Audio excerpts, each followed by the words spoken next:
Liquor ಹಗರಣದಲ್ಲಿ Delhi CM Arvind Kejriwal ನಿನ್ನೆ ರಾತ್ರಿ ಬಂಧನಕ್ಕೆ ಒಳಗಾಗಿದ್ರು. ಈ ಪ್ರಕರಣ ಸಂಬಂಧ ಸುಪ್ರೀಂ ಕೋರ್ಟ್ ಅಲ್ಲಿ ಅವರು ಅರ್ಜಿಯನ್ನ ಹಾಕಿದ್ರು. ಆದರೆ ಅರ್ಜಿಯನ್ನ ಹಿಂಪಡೆದಿದ್ದಾರೆ ದಿಲ್ಲಿ ಸಿಎಂ ಕೇಜ್ರಿವಾಲ್ ಅನ್ನೋ ಇನ್ಫಾರ್ಮೇಶನ್ ಲಭ್ಯವಾಗ್ತಾ ಇದೆ. ಬಂಧನವನ್ನ ಪ್ರಶ್ನಿಸಿ ಅರ್ಜಿಯನ್ನ ಸಲ್ಲಿಕೆ ಮಾಡಿದ್ರು. ನಿನ್ನೆ ರಾತ್ರಿನೇ ತುರ್ತಾಗಿ ವಿಚಾರಣೆ ಮಾಡಬೇಕು ಅನ್ನೋ ಒತ್ತಡ ಇತ್ತು. ಆದರೆ ಸುಪ್ರೀಂ ಕೋರ್ಟ್ ಅದನ್ನ ನಿರಾಕರಿಸಿತ್ತು. ಆದರೆ ಅರ್ಜಿಯನ್ನ ಅವರೇ ಈಗ ಹಿಂಪಡೆದಿದ್ದಾರೆ ಅನ್ನೋದು ಗೊತ್ತಾಗಿದೆ. ಕೇಜ್ರಿವಾಲ್ ಪರ ವಕೀಲ ಅಭಿಷೇಕ್ ಮನು ಸಿಂಘ್ವಿ ಅವರು ಅದನ್ನ ವಾಪಸ್ ಪಡ್ಕೊಂಡಿದ್ದಾರೆ. ಕೆಳ ಹಂತದ ಕೋರ್ಟ್ಗೆ ಹೋಗೋದಕ್ಕೆ ಈಗ ಕೇಜ್ರಿವಾಲ್ ಚಿಂತನೆಯಲ್ಲಿ ಇದ್ದಾರಂತೆ. ಆ ದೃಷ್ಟಿಯಿಂದ ಸುಪ್ರೀಂ ಕೋರ್ಟ್ನಲ್ಲಿ ಅರ್ಜಿ ಹಾಕಿದ್ರಲ್ಲ ಅದನ್ನ ಹಿಂಪಡೆದಿದ್ದಾರೆ ಅಂತ ಗೊತ್ತಾಗಿದೆ. ಒಂದ್ ಕಡೆ ಅವರ ಬಂಧನವನ್ನ ಖಂಡಿಸಿ ನಿನ್ನೆ ರಾತ್ರಿಯಿಂದಲೂ ಉಗ್ರ ರೀತಿಯಲ್ಲಿ ಪ್ರತಿಭಟನೆಗಳು ನಡೀತಾ ಇದೆ. ಇಡಿ ಕಚೇರಿ ಮುಂದೆ ಆಪ್ ಹೈಡ್ರಾಮಾ ಮಾಡ್ತಾ ಇದೆ. ಮತ್ತೆ ಅರವಿಂದ್ ಕೇಜ್ರಿವಾಲ್ ನಿವಾಸದ ಬಳಿಯಲ್ಲೂ ಕೂಡ ಅವರಿಗೆ ಬೆಂಬಲಿಸಿ ಹೋರಾಟವನ್ನ ಮುಂದುವರಿಸಿದ್ರು. ಇನ್ನೊಂದು ಕಡೆ ಕಾನೂನು ರೀತಿಯಲ್ಲಿ ಹೋರಾಟಕ್ಕೂ ಕೂಡ ಆಪ್ ಕಾರ್ಯಕರ್ತರು ಮುಂದಾಗಿದ್ದಾರೆ. ಇದರ ಭಾಗವಾಗಿದೆ ಸುಪ್ರೀಂನಲ್ಲಿ ಅರ್ಜಿ ಸಲ್ಲಿಕೆಯನ್ನ ಕೇಜ್ರಿವಾಲ್ ಪರ ವಕೀಲ ಅಭಿಷೇಕ್ ಮನು ಸಿಂಘ್ವಿ ಅವರು ಹಾಕಿದ್ರು. ಅಂದ್ರೆ ಬಂಧನ ಪ್ರಶ್ನಿಸಿ ಅರ್ಜಿಯನ್ನ ಹಾಕಲಾಗಿತ್ತು. ಈಗ ಅರ್ಜಿಯನ್ನ ಹಿಂದಕ್ಕೆ ಪಡ್ಕೊಂಡಿದ್ದಾರೆ. ಕೆಳ ಹಂತದ ಕೋರ್ಟ್ನಲ್ಲಿ ಈ ಬಗ್ಗೆ ಕಾನೂನು ಹೋರಾಟ ಮಾಡೋದಕ್ಕೆ ತಯಾರಿಗಳನ್ನ ಮಾಡ್ಕೊಂಡಿದ್ದಾರೆ ಅಂತ ಮಾಹಿತಿ ಸಿಕ್ಕಿದೆ.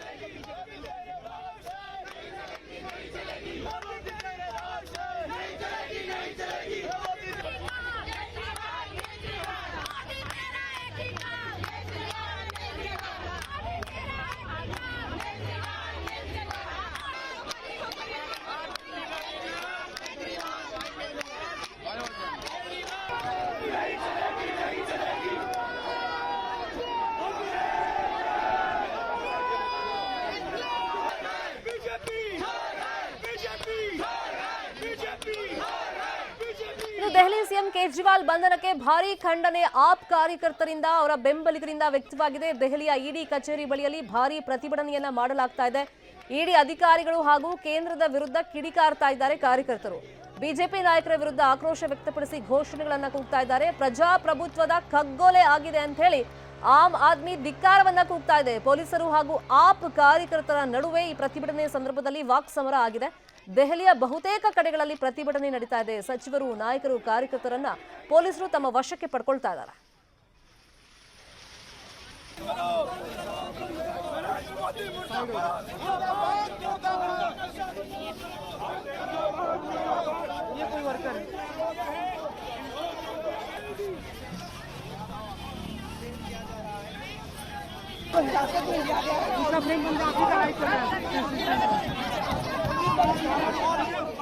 ಈಗ 9 ಬಾರಿ ಇಡಿಯಿಂದ ಸಮನ್ಸ್ ಜಾರಿ ಆದ್ರೂ ಕೂಡ ಸಮನ್ಸ್ ಅನ್ನ ರಿಸೀವ್ ಮಾಡ್ಕೊಳ್ಳಿಲ್ಲ ಅನ್ನೋ ಕಾರಣಕ್ಕೆ ಅರವಿಂದ್ ಕೇಜ್ರಿವಾಲ್ ಅವರನ್ನ ಈಗ ಅರೆಸ್ಟ್ ಮಾಡಲಾಗಿದೆ. ಇವತ್ತು ಬೆಳಿಗ್ಗೆಯಿಂದ ಕೂಡ ಕಾನೂನು ರೀತಿಯಲ್ಲಿ ಏನೆಲ್ಲ ಮಾಡಬೇಕು ಪ್ರೊಸೀಜರ್ಗಳನ್ನ ಅಧಿಕಾರಿಗಳು ನಡೆಸ್ತಾ ಇದ್ದಾರೆ. ನವೆಂಬರ್ 2021 17ನೇ ತಾರೀಕು ದೆಹಲಿಯಲ್ಲಿ ಹೊಸ ಅಬಕಾರಿ ನೀತಿ ಜಾರಿಗೆ ಬಂತು. ಇದರಲ್ಲಿ ದೊಡ್ಡ ಅಕ್ರಮ ಆಗಿದೆ ಅಂತ ಹೇಳಿ ತನಿಖೆಗೆ ಸಿಬಿಐಗೆ ವಹಿಸಲಾಗಿತ್ತು. LG ಅವರು ಶಿಫಾರಸ್ ಮಾಡ್ತಾರೆ ಅಕ್ರಮ ನಡೆದಿದೆ ಅಂತ ಹೇಳಿ ತನಿಖೆ ಸೂಕ್ತ ರೀತಿಯಲ್ಲಿ ಆಗಬೇಕು ಅಂತ ಹೇಳಿ. ಪ್ರಮುಖವಾಗಿ ಸಿಬಿಐನಿಂದ 15 ಜನರ ವಿರುದ್ಧ ಪ್ರಕರಣ ದಾಖಲಾಗುತ್ತೆ. ಅದರಲ್ಲಿ ಫಸ್ಟ್ ಅರೆಸ್ಟ್ ಆಗಿದೆ ಮನೀಶ್ ಸಿಸೋಡಿಯಾ ಅವರು. ಆಮೇಲೆ KCR ಹೆಸರು ಕೂಡ ಕೇಸ್ನಲ್ಲಿ ತಳುಕು ಹಾಕೊಳ್ತು. ರೀಸೆಂಟ್ ಆಗಿ ಅವರ ಪುತ್ರಿ ಕವಿತಾ ಅವರನ್ನು ಕೂಡ ಇಡಿ ಅಧಿಕಾರಿಗಳು ವಶಕ್ಕೆ ಪಡ್ಕೊಂಡಿದ್ರು. ಈಗ ಅರವಿಂದ್ ಕೇಜ್ರಿವಾಲ್ ಅವರ ಸರದಿ ಇಡಿ ಎಂಟ್ರಿ ಆದ್ಮೇಲೆ ಅಕ್ರಮ ಹಣ ವರ್ಗಾವಣೆ ಕೂಡ ಈ ಸ್ಕ್ಯಾಮ್ನಲ್ಲಿ ಆಗಿದೆ ಅನ್ನೋ ಗಂಭೀರ ಆರೋಪಗಳು ಕೇಳಿಬಂದಿತ್ತು. ಇದರ ವಿಚಾರಣೆಗೋಸ್ಕರನೇ ಪದೇ ಪದೇ ಅರವಿಂದ್ ಕೇಜ್ರಿವಾಲ್ ಅವರಿಗೆ ಸಮನ್ಸ್ ಅನ್ನ ನೀಡ್ತಾ ಇತ್ತು ಇಡಿ ಜಾರಿ ನಿರ್ದೇಶನಾಲಯದ ಅಧಿಕಾರಿಗಳು. ಆದರೆ ಈ ಸಮನ್ಸ್ಗೆ ಪ್ರಾಪರ್ ಆಗಿ ಅವರು ರೆಸ್ಪಾನ್ಸ್ ಮಾಡಿಲ್ಲ. ಫಸ್ಟ್ ಆಫ್ ಆಲ್ ಸಮನ್ಸ್ ಅನ್ನ 9 ಬಾರಿ ಇಶ್ಯೂ ಮಾಡಿದ್ರು ಕೂಡ ಅದನ್ನ ರಿಸೀವ್ ಮಾಡಿಲ್ಲ ಅಂತಾನೆ ಈಗ ವಾರೆಂಟ್ ತಗೊಂಡ್ಬಂದು ಅವರನ್ನ ವಶಕ್ಕೆ ಪಡ್ಕೊಂಡು ಹೋಗಿದ್ದಾರೆ. ಮೆಡಿಕಲ್ ಟೆಸ್ಟ್ ಸೇರಿದಂತೆ ಇವತ್ತು ಅವರನ್ನ ಕೋರ್ಟ್ಗೆ ಹಾಜರುಪಡಿಸಲಾಗುತ್ತೆ. ಅದಕ್ಕೆ ಕೌಂಟ್ ಡೌನ್ ಸ್ಟಾರ್ಟ್ ಆಗಿದೆ. ಇದಿಷ್ಟು ಕಾನೂನು ರೀತಿಯಲ್ಲಿ ನಡೀತಿರುವಂತ ಪ್ರೊಸೀಜರ್. ಆದ್ರೆ ಇನ್ನೊಂದು ಕಡೆ ಹೊರಗಡೆ ಹೈ ಡ್ರಾಮಾ ಆಗ್ತಾ ಇದೆ. ನಿನ್ನೆ ಯಾವುದೇ ಕ್ಷಣದಲ್ಲಾದ್ರೂ ಅವರನ್ನ ಬಂಧಿಸಲಾಗುತ್ತೆ ಅಂತ ಮಾಹಿತಿ ಸಿಕ್ಕ ತಕ್ಷಣನೇ ಆಪ್ ಕಾರ್ಯಕರ್ತರು ಕೇಜ್ರಿವಾಲ್ ನಿವಾಸದ ಮುಂಭಾಗ ಬಂದು ಜಮಾವಣೆಗೊಂಡ್ರು. ದೊಡ್ಡ ಮಟ್ಟದಲ್ಲಿ ಅದಕ್ಕೆ ವಿರೋಧವನ್ನ ವ್ಯಕ್ತಪಡಿಸಿದ್ರು. ಆ ವಿರೋಧದ ಮಧ್ಯದಲ್ಲೇ ಇಡಿ ಅಧಿಕಾರಿಗಳು ಅವರನ್ನ ವಶಕ್ಕೆ ಪಡ್ಕೊಂಡು ಕರ್ಕೊಂಡು ಹೋದ್ರು. ಸೊ ಸುಪ್ರೀಂ ಕೋರ್ಟ್ ಅಲ್ಲಿ ತುರ್ತಾಗಿ ವಿಚಾರಣೆ ಆಗಬೇಕು ಅಂತ ಹೇಳಿ ನಿನ್ನೆನೆ ಅರ್ಜಿ ಸಲ್ಲಿಕೆ ಆದ್ರೂ ಕೂಡ ತುರ್ತು ವಿಚಾರಣೆ ಸಾಧ್ಯ ಇಲ್ಲ ಅಂತ ಹೇಳಿ ಸುಪ್ರೀಂ ಕೋರ್ಟ್ ನಿರಾಕರಿಸಿತು. ಸೊ ಇವತ್ತಾದ್ರೂ ಅಟ್ಲೀಸ್ಟ್ ಅರ್ಜಿ ವಿಚಾರಣೆ ಆಗುತ್ತೆ ಅಂತ ಹೇಳಿ ಕೇಜ್ರಿವಾಲ್ ಪರ ವಕೀಲರು ಈ ಬಂಧನವನ್ನ ಪ್ರಶ್ನಿಸಿ ಒಂದು ಅರ್ಜಿಯನ್ನ ಹಾಕಿದ್ರು. ಆದ್ರೆ ಈಗ ಅದನ್ನ ವಾಪಸ್ ಅವರೇ ತಗೊಂಡಿದ್ದಾರೆ. ಕೆಳ ಹಂತದ ನ್ಯಾಯಾಲಯದಲ್ಲಿ ಕಾನೂನು ಹೋರಾಟವನ್ನ ಮಾಡೋದಕ್ಕೆ ಮುಂದಾಗಿದ್ದಾರೆ ಅಂತ ಗೊತ್ತಾಗಿದೆ. ಅಂದ್ರೆ ಈ ಸ್ಕ್ಯಾಮ್ ನಲ್ಲಿ ಆಯ್ದ ವ್ಯಕ್ತಿಗಳಿಗೆ ಲಾಭ ತರೋದಕ್ಕೆ ಅಂತಾನೆ ಈ ಹೊಸ ಅಬಕಾರಿ ನಿಯಮ ದೆಹಲಿಯಲ್ಲಿ ಜಾರಿಗೆ ತರಲಾಯಿತು ಅಂತ ಆರೋಪ ಆಪ್ ಸರ್ಕಾರದ ಮೇಲಿದೆ. ಪ್ರಮುಖವಾಗಿ ಸಿಎಂ ಸೇರಿದಂತೆ ಸಚಿವರುಗಳ ಮೇಲೆ ಕೇಳಿ ಬಂದಿದೆ.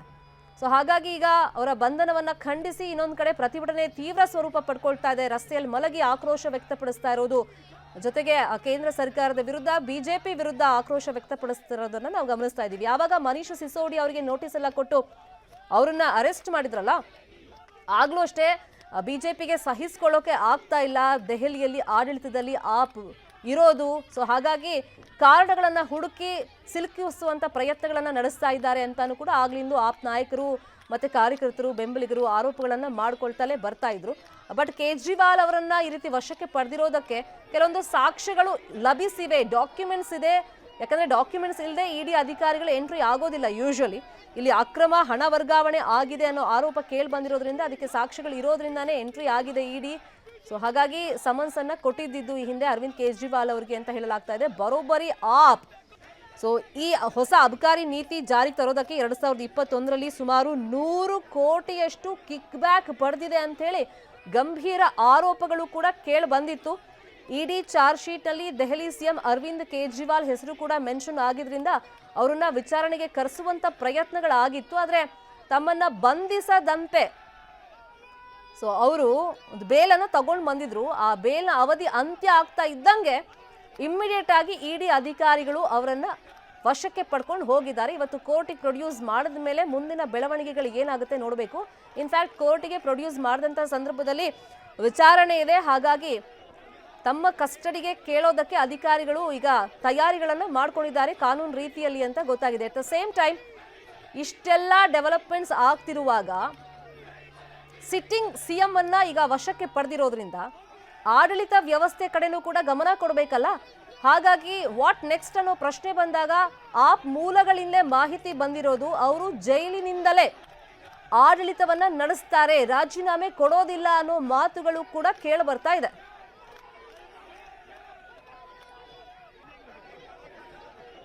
ಈ ಬಗ್ಗೆ ಮಾತಾಡೋದಕ್ಕೆ ಆಪ್ ರಾಜ್ಯಾಧ್ಯಕ್ಷರಾಗಿರುವಂತಹ ಮುಖ್ಯಮಂತ್ರಿ ಚಂದ್ರು ನಮ್ಮ ಜೊತೆ ಫೋನ್ ಸಂಪರ್ಕದಲ್ಲಿ ಜಾಯಿನ್ ಆಗಿದ್ದಾರೆ. ಮುಖ್ಯಮಂತ್ರಿ ಚಂದ್ರು ಅವರೇ, ಮಹತ್ವದ ಬೆಳವಣಿಗೆ ದೆಹಲಿಯಲ್ಲಿ ಆಗಿದೆ. ರಾಜ್ಯಾದ್ಯಂತ ಅದಕ್ಕೆ ಖಂಡನೆಯೂ ವ್ಯಕ್ತವಾಗ್ತಿದೆ. ಇನ್ಫ್ಯಾಕ್ಟ್ ಸಿಎಂ ಮತ್ತೆ ಡಿಸಿಎಂ ಅವರು ಕೂಡ ಅದಕ್ಕೆ ಖಂಡನೆಯನ್ನ ವ್ಯಕ್ತಪಡಿಸಿದ್ರು. ಅಂದ್ರೆ ಬಿಜೆಪಿ ಮೇಲೆ ಹಿಂದಿನಿಂದಲೂ ಕೂಡ ಈ ವಿಷಯ ಗಂಭೀರ ಆರೋಪ, ದ್ವೇಷದ ರಾಜಕಾರಣ ಆಗ್ತಿದೆ ಅಂತ. ಈ ಸಂದರ್ಭದಲ್ಲಿ ಏನ್ ಹೇಳ್ತೀರಾ ಈ ಡೆವಲಪ್ಮೆಂಟ್ ಬಗ್ಗೆ? ಅಲ್ಲ, ಇದು ನೋಡಿ, ಇವತ್ತಿಂದಲೇ 2 ವರ್ಷದಿಂದಲೇ ಅರೆಸ್ಟ್ ಮಾಡಿದ್ದೇನೆ ಉದ್ದೇಶಪೂರ್ವಕವಾಗಿ ಅವರ ಸರ್ಕಾರದ ವೈಫಲ್ಯಗಳನ್ನು ಮುಚ್ಚಿಕೊಳ್ಳೋದಕ್ಕೋಸ್ಕರವಾಗಿ ಮತ್ತು ಯಾರು ಈ ರಾಷ್ಟ್ರದಲ್ಲಿ ನಾಯಕತ್ವಕ್ಕೆ ಸೆಡ್ ಹೊಡೆದು ನಿಲ್ತಾರೋ ಅಂತವ್ರ ಎಲ್ಲರನ್ನು ಕೂಡ ಇಡಿ, ಐಟಿ ಮತ್ತು ಸಿಬಿಐ ಇವನ್ನೆಲ್ಲ ಉಪಯೋಗಿಸ್ಕೊಂಡು ಸ್ವಾಯತ್ತ ಸಂಸ್ಥೆಗಳನ್ನ ಕೋರ್ಟ್ಗಳಿಗೂ ಇನ್ಫ್ಲೂಯೆನ್ಸ್ ಮಾಡಿ, ಆಮೇಲೆ ಚುನಾವಣಾ ಆಯೋಗನು ತನ್ನ ಕೈಗೆ ತೆಗೆದುಕೊಂಡು ಗವರ್ನರ್ಗಳಿಗೆ ಪವರ್ಸ್ ಕೊಟ್ಕೊಂಡು ಬಿಜೆಪಿಯೇತರ ಸರ್ಕಾರಗಳನ್ನೆಲ್ಲ ಹತ್ತಿಕ್ಕೋ ಕೆಲಸ ಮಾಡ್ಕೊಂಡು ಬರ್ತಾನೆ ಇದೆ ನಿರಂತರವಾಗಿ. ನೆನ್ನೆನೂ ನೋಡಿದ್ದೀರಾ, ಇದು ರಾಜ ಅನ್ನೋರು ಯಾರೋ ಇದು ಗವರ್ನರ್ ಬಗ್ಗೆ ಚೀಮಾರಿ ಹಾಕಿರೋದ ಕೋರ್ಟ್ ತಮಿಳುನಾಡಿನ. ಅಂದ್ರೆ ಗವರ್ನರ್ ಇರೋದು ನಾಮಿನೇಟೆಡ್ ಮೆಂಬರು. ಏನು ಸರ್ಕಾರ ಸಲಹೆ ಕೊಡ್ತಾರೋ ಅದನ್ನ ಸ್ಕ್ರೂಟಿನಿ ಮಾಡಿ ಒಪ್ಪಿ ಕಳಿಸ್ಕೊಡೋದು ಅಷ್ಟೇ. ಅದು ಹೆಚ್ಚು ಕಡಿಮೆ ಪೋಸ್ಟ್ ಒಂದ್ ಕೆಲಸ. ಅವ್ರನ್ನೇ chief minister above chief minister ಮಾಡಿ ಚೀಫ್ ಮಿನಿಸ್ಟರ್ ಅವ್ರ ಕೈ ಕರ್ತರ ಮಾಡೋ ತರದಲ್ಲಿ ಕೇಂದ್ರದ ಸುಗ್ರೀವಾಜ್ಞೆ ತಂದು ಮಾಡಿದ್ರು.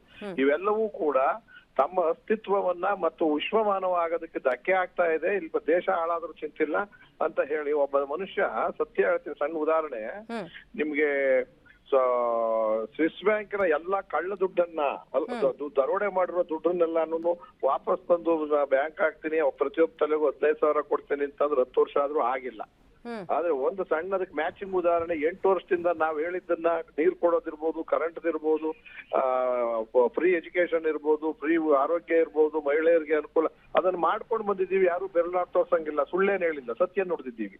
ಅದು ಬಿಡಿ, ಅಂತ ಒಬ್ಬ ವ್ಯಕ್ತಿಯನ್ನ, ಜನಪ್ರಿಯ ವ್ಯಕ್ತಿಯನ್ನ, ಇಡೀ ರಾಜ್ಯ ಮತ್ತು ವಿಶ್ವಕ್ಕೆ ಮಾದರಿಯಾದಂತ ಕೆಲಸ ಮಾಡ್ತಿರೋ ವ್ಯಕ್ತಿಯನ್ನ ಯಾತಕ್ ಮಾಡ್ತಿದ್ದಾರೆ ಅಂದ್ರೆ ಕೇಜ್ರಿವಾಲ್ ತುಂಬಾ ಇದ್ರೆ ಕಷ್ಟ ಈ ಚುನಾವಣೆಯಲ್ಲಿ ಅವ್ರು ಕ್ಯಾನ್ವಾಸ್ ಮಾಡಿದ್ರೆ ಅಂತ ತಪ್ಸಕ್ಕೋಸ್ಕರವಾಗಿ ಈ ಕೇಸನ್ನು ವಿಚಾರದಲ್ಲೂ ನಾನ್ ಮಾತಾಡ್ತೀನಿ. 10 ಲಕ್ಷ ತರ್ತೀನಿ ಅಂತ ಹೇಳಿದ್ರು, 11 ಲಕ್ಷ ದುಡ್ಡನ್ನ, 11 ಲಕ್ಷ ಕೋಟಿ ದುಡ್ಡನ್ನ ಮನ್ನಾ ಮಾಡಿದ್ರು ಕೆಲವೇ ಮಂದಿಗಳಿಗೆ. ಭಾರತ ದೇಶದ 4% 3% ಜನಗಳಿಗೆ. 75% ರೈತರು ಸಾಯ್ತಾ ಇದ್ದಾರೆ, 106 ಜನ, ಅವ್ರಿಗೆ ಬೆಂಬಲ ಬೆಲೆ ಇಲ್ಲ, ಆ ಸಾಲದ ಮನ್ನಾ ಮಾಡ್ಲಿಲ್ಲ, ಬಡ್ಡಿದು ಹೆಚ್ಚಿಗೆ ಆಗ್ತಾ ಇದೆ, ಹರಾಸ್ಮೆಂಟ್ ಇದೆ, ಸಾಯ್ತಾ ಇದೆ. ಆ ಕಡೆನೂ ಗಮನ ಇಲ್ಲದೆ ಇವತ್ತು ಸರ್ಕಾರ ತುಂಬಾ ಕೆಟ್ಟ ಸ್ಥಿತಿಲಿ ಇರೋದ್ರಿಂದ ಅದು ಮುಚ್ಚಾಕಕ್ಕೆ ರಾಮನ ಹೆಸರು, ರಾಮನ ದೇವಸ್ಥಾನ ಪೂರ್ತಿ ಆಗದೆ ಇದ್ರು ಉದ್ಘಾಟನೆ ಮಾಡುವಂತದ್ದು ಈಗ CAA ಅಂತಕ್ಕಂಥದ್ದು ತಂದಿದ್ದಾರೆ. ಇವರು ಸಮನ್ಸ್ ವಿಚಾರ ಹೇಳ್ತಾರೆ, ಬಹಳ ಜನ ಕೇಳ್ತಿದ್ದಾರೆ ಸಮನ್ಸ್ ಕೊಟ್ಮೇಲೆ ಇಡಿ ಹೋಗ್ಬೇಕಲ್ಲ ಅಂತ. ಇಡಿಯ ಶಕ್ತಿಯನ್ನ ಒಂದು 2019 ನಲ್ಲಿ PML ಅಂತ ಯಾವ್ದೋ ಇದೆಯಲ್ಲ, ಇದು ಮನಿ ಅದೇ ಈಗ ಅಕ್ರಮ ಹಣ ವರ್ಗಾವಣೆ ಕೇಸ್ನಲ್ಲಿ ಇವ್ರ ಪಾತ್ರ ಇದೆ ಅಂತ ಹೇಳಿ ಇಡಿ ಅಧಿಕಾರಿಗಳು ಸಾಕ್ಷಿನೂ ಇದೆ ಅಂತ ಹೇಳಿ ವಶಕ್ಕೆ ಪಡ್ಕೊಂಡಿದ್ದಾರೆ. ಮುಂದೆ ಏನೆಲ್ಲ ಬೆಳವಣಿಗೆ ಆಗುತ್ತೆ ಕಾದು ನೋಡೋಣ. ಮುಖ್ಯಮಂತ್ರಿ ಚಂದ್ರ ಅವರೇ, ಥ್ಯಾಂಕ್ ಯು ಸೋ ಮಚ್.